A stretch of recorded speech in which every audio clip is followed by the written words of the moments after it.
디지털 오디오 가이드북 15번째 시간 프레임 레이트에 대해서 이야기해 봅니다. 비디오 규격은 세 가지가 있습니다. PAL, SECOM, NTSC. PAL은 독일에서 만든 것이고요. 기억해야 될 것은 625 라인의 25프레임이라고 하는 것. 호주, 유럽, 북한에서 사용하는 방식이다. 세컴이라고 하는 방식이 있어요. 세컴은 프랑스에서 해서 소련이랑 같이 만들었습니다. 동일하게 625 라인의 25프레임.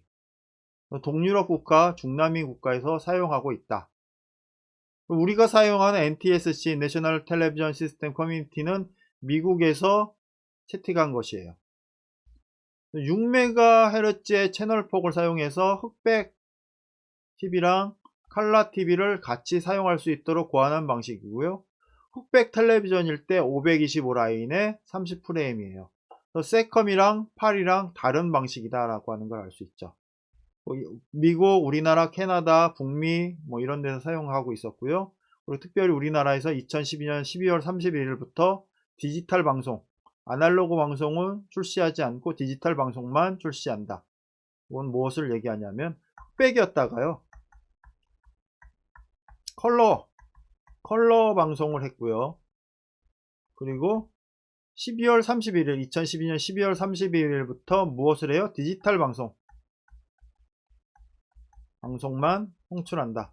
그래서 요거는 4:3이에요. 4:3 화면의 사이즈였고요. 요거는 16:9의 화면 사이즈를 보고 있습니다. 현재 여러분들이 보는 방식이 다 16:9죠. 과거의 동영상들이 유튜브에 올라온 것을 보면 좌우가 잘려 있는 화면들이 있는데 이게 4:3 방식의 녹화가 되어 있기 때문에 그렇다라고 하는 겁니다. NTSC는 흑백 화면일 때 30프레임을 사용했습니다. 근데 컬러 화면에서는 29.97프레임, 초당 29.97프레임으로 아주 복잡한 규격에 너무 복잡한, 징하게 이해하기 어려울 만큼 복잡한 규격으로 바뀌었는데 흑백 TV가 칼라로 바뀌면서 비디오 프레임에 담아야 할 칼라 정보가 늘어나면 생긴 현상입니다. 어느 정도 칼라 정보가 늘어났냐면 0.1% 정도의 데이터가 늘어났어요. 컬러 정보를 처리하다 보니까 29.97 프레임밖에 재생할 수 없었고요. 그만큼 0.1% 1000분의 1 정도의 속도가 느려진 것이에요.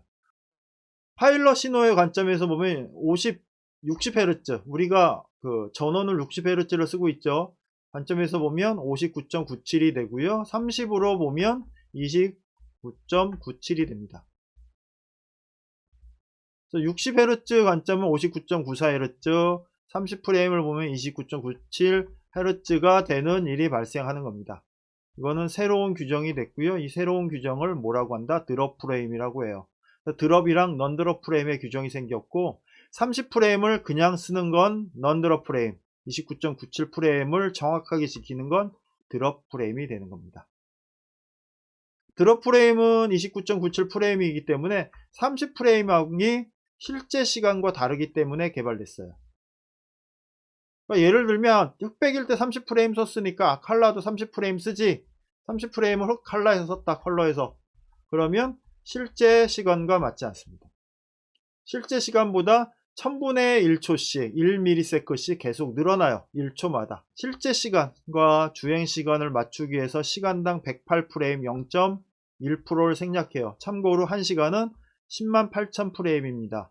108프레임, 드롭 프레임은 108프레임을 생략해요. 0.1을 생략하는데 1초당 30프레임을 기준으로 1분당 2프레임씩 생략해요. 1분의 2프레임. 그리고 각 10분은 그대로 나눈 윤달, 우리 달력 윤달, 윤년, 음력이 윤년 있죠. 윤달이 뭐예요? 2월에 28일까지 가는 날이 있고 어느 달은 29년, 어느 해는 29까지 가는 해가 있고 이런 게 윤달이라고 하죠.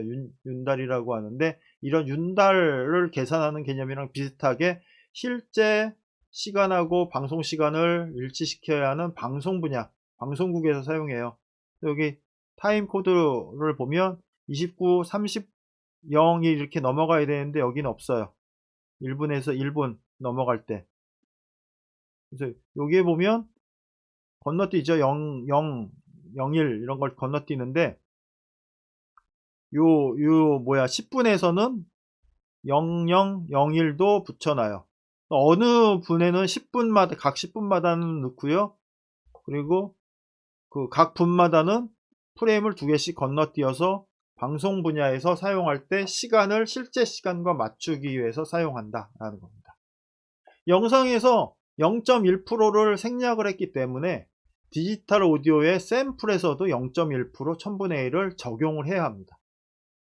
이걸 디지털 샘플레이트의 풀다운이라고 해요. 풀다운, 샘플레이트의 풀다운. 무엇 때문에 29.97 프레임, 드롭 프레임을 사용하기 위해서 29.97 드롭 프레임을 사용하려면 샘플레이트도 풀 다운 해야 한다라는 겁니다. 샘플레이트 44,100일 경우에 44샘플을 생략해서 44.056을 사용하고요. 48kH인 경우에는 48샘플을 생략해서 47.952라고 하는 샘플을 사용해요. 그래서 클락마스터나 또는 샘플레이트를 표시할 때 기존 샘플레이트를 풀다운이라고 표시한 장비도 있고요. 어떤 장비는 44.056이나 47.952로 표시되어 있는 경우도 있는데, 이런 샘플레이트는 도대체 어디서 쓰는 거야? 라고 생각하시면 드롭 프레임을 쓰는 영상의 싱크를 제대로 맞추기 위해서 사용하는 샘플레이트다 라는 겁니다. 이 샘플레이트를 제대로 안 맞추면 무슨 일이 발생할까요?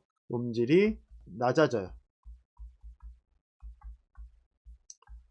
근데 요즘의 디지털 장비들은 자동으로 연산을 해서 풀다운을 하지 않아도 맞춰주기도 합니다. 원래 원리는 이런 원리가 있다. 44.056이나 47.952라고 하는 샘플레이트가 그 영상의 드롭 프레임과 싱크 시키기 위해서 나온 샘플레이트다 라고 하는 겁니다. 그리고 실제 시간하고 영상 시간을 수정하지 않은 넌드롭 프레임 29.97을 쓰는 게 아니라 30프레임을 쓰는 게 되죠. 그래서 사실은 흑백이랑을 구분하기 위해서 흑백은 30프레임이라고 쓰는데 29.97 넌드롭 프레임 29.97 드롭 프레임 이렇게 사용하는데, 이 넌드롭 프레임은 결국 30프레임을 쓰는 것과 동일하고요. 요거는 29.97을 정확하게 쓰는 프레임 레이트다. 이런 차이가 있습니다. 요거는 실시간이랑 정확하지 않음, 실시간 정확하지 않다 라는 거고요. 이거는 실시간과 동일하게 되죠. 그래서 실제 시간하고 영상이 수정하지 않은 걸 넌드롭 프레임이라고 하는데, 영화를 비디오로 만드는 영화 만드는 데서 넌드롭 프레임을 써요. 영화 필름은 아직도 24프레임을 쓰고 있다.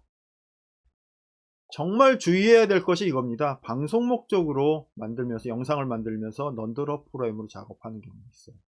또는 영화를 만들면서 드롭 프레임으로 작업하는 경우가 있습니다. 방송 목적으로 하면서 아무 개념 없이 촬영을 넌드롭 프레임으로 하면 드롭 프레임으로 변환해야 되는데, 변환하면서 화질이나 음질의 손상은 필수예요. 돈도 많이 들고요. 화질도 엄청 안 좋아져 버립니다. 비싼 장비로 찍었는데 비싼 장비로 찍은 게 화질이 컨버팅하는 과정에서 손상되기 때문에 항상 변환 과정에서 화질 음질을 유지하려면 방송 목적은 드롭 프레임, 영화로 찍을 거면, 영화를 쓰려면 넌드롭 프레임으로 찍어야 한다라는 거예요. 방송용으로 작업한다면 항상 드롭 프레임을 사용해야 해요. 그리고 샘플레이트도 48이 아니라 47.952로 작업하는 것이 좋습니다. 동기가 지지난주부터 얘기가 됐는데, 오디오 시스템을 동기시키는 게 타임코드, 워드클락, 그리고 프레임레이트. 타임코드로 재생동기를 맞출 때 넌드롭인지 드롭인지 NDF인지 DF인지 꼭 확인해 하셔야 되고요. 워드클락은 디지털 신호가 지터 없이 제대로 주고받을 수 있게 해주는 것 있고요. 참고로 비디오 리퍼런스라고 하는 것이 있어요. 비디오 리퍼런스라고 하는 건데, 비디오 리퍼런스는 그 비디오의 스타트와 엔드를 맞춰주는 게 비디오 리퍼런스입니다. 사실 이 비디오 리퍼런스까지 같이 다 맞춰줘서 시스템을 꾸며야 제대로 된 미디어 시스템을 꾸밀 수 있습니다. 제가 이렇게 강의한 내용을 그냥 듣는다고 이해가 될 것 같지는 않습니다. 그렇지만 이해가 될 때까지, 아니면 제가 설명한 것 중에 뭐 이렇게 빠진 부분들이 있는데 그 부분들에 대해서 좀 제대로 질문하고 싶으신 분들은 댓글로 질문해 주시면 제가 제대로 대답해 드리겠습니다. 우리가 영상 작업을 하게 되면 웨이브폼 모니터라고 하는 것을 보게 되고요. 벡터스코프라고 하는 것을 봅니다. 웨이브폼 모니터는 요것이고요. 벡터스코프는 요겁니다. 웨이브폼 모니터, 벡터스코프라고 하는데, 웨이브폼 모니터는 블랙에서 화이트까지를 0에서 100까지 밝기를 차이를 표시해 줍니다. 백색은 흰색, 0은 검정. 즉 검정은 0이 아니라 0.5 정도 됩니다. 0.5, 0.47 정도 되는 게 블랙이고요. 여기 있는 요 블랙, 그리고 요 화이트는 백색. 그래서 여기서 0부터 100까지의 밝기를 표시하고요. 화이트가 100이 아니라 110, 120 뭐 이런 식으로 나가면 오버게인이 되겠죠. 오버게인이 돼서 하얀 게 막 그냥 날아가 버리는 현상이 발생합니다. 그래서 제일 어두운 것과 제일 밝은 것에 대한 영상 기준을 표시하는데, 그것을 보는 게 웨이브폼 모니터라고 하는 것이고요. 벡터스코프는 색상을 각도로 표시하고 색상의 밝기를 표시해요. 그래서 색상에 보면 마젠타, 블루, 시안, 그린, 옐로우, 레드 이렇게 표시가 되어 있고요. 이것이 색상을 각도로 표시해서 표시를 하고 있습니다. 그래서 각도에 따라서 이게 왔다 갔다 하는 것으로 조절을 해서 색상을 맞추고요. 그리고 색상의 진하기 정도는 요 게인을 줘서 게인을 왔다 갔다 하는 것으로, 이 사이를 왔다 갔다 하는 것으로. 좀 더 잘 보이는 색깔이 뭘까요? 이게 더 잘 보이네요. 그래서 색상은 각도로 각도를 조절하는 것이고, 게인은 크기를 왔다 갔다 하는 것으로 표시를 해서 이 영상이 원래 제작자가 목적한 컬러가 이런 컬러다라고 하는 걸 확인해 줄 때 쓰는 것이 이 웨이브폼 모니터와 벡터스코프다. 참고로 1kHz 톤이라고 하는 게 있었어요. 톤. 요거는 오디오 신호의 볼륨 크기 기준을 0dB, 이 볼륨 유니트에 맞춰서 시스템을 꾸밉니다. 경우에 따라서는 마이너스 10dB를 쓰기도 하는데, 대부분 0dB 볼륨 유닛으로 해서 시스템을 녹음하기 전에 기준 톤을 넣어서 작업을 합니다. 그래서 칼라바와 0dB를 사용하고 있다. 오늘 여기까지 참고로 얘기하겠습니다.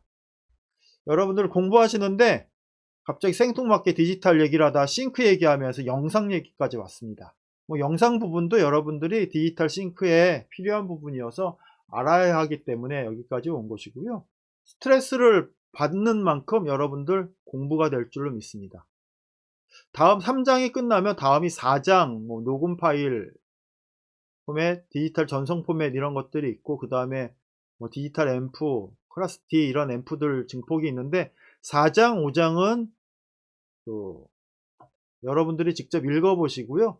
그 다음 장인 디지털 무선 마이크에 관련된 내용을 다음 주부터 진행하도록 하겠습니다. 지난 3주간 얘기했던 것에 어려운 부분이 있으시다면 댓글로 질문하여 주시면 대답 잘 해드릴 것이고요. 댓글로 대답하기 어려운 부분이 있다면 동영상이라도 만들어서 대답해 드리려고 하고 있으니까요. 여러분은 질문 많이 해주시기 바랍니다. 오늘 여기까지 하도록 하겠습니다. 감사합니다.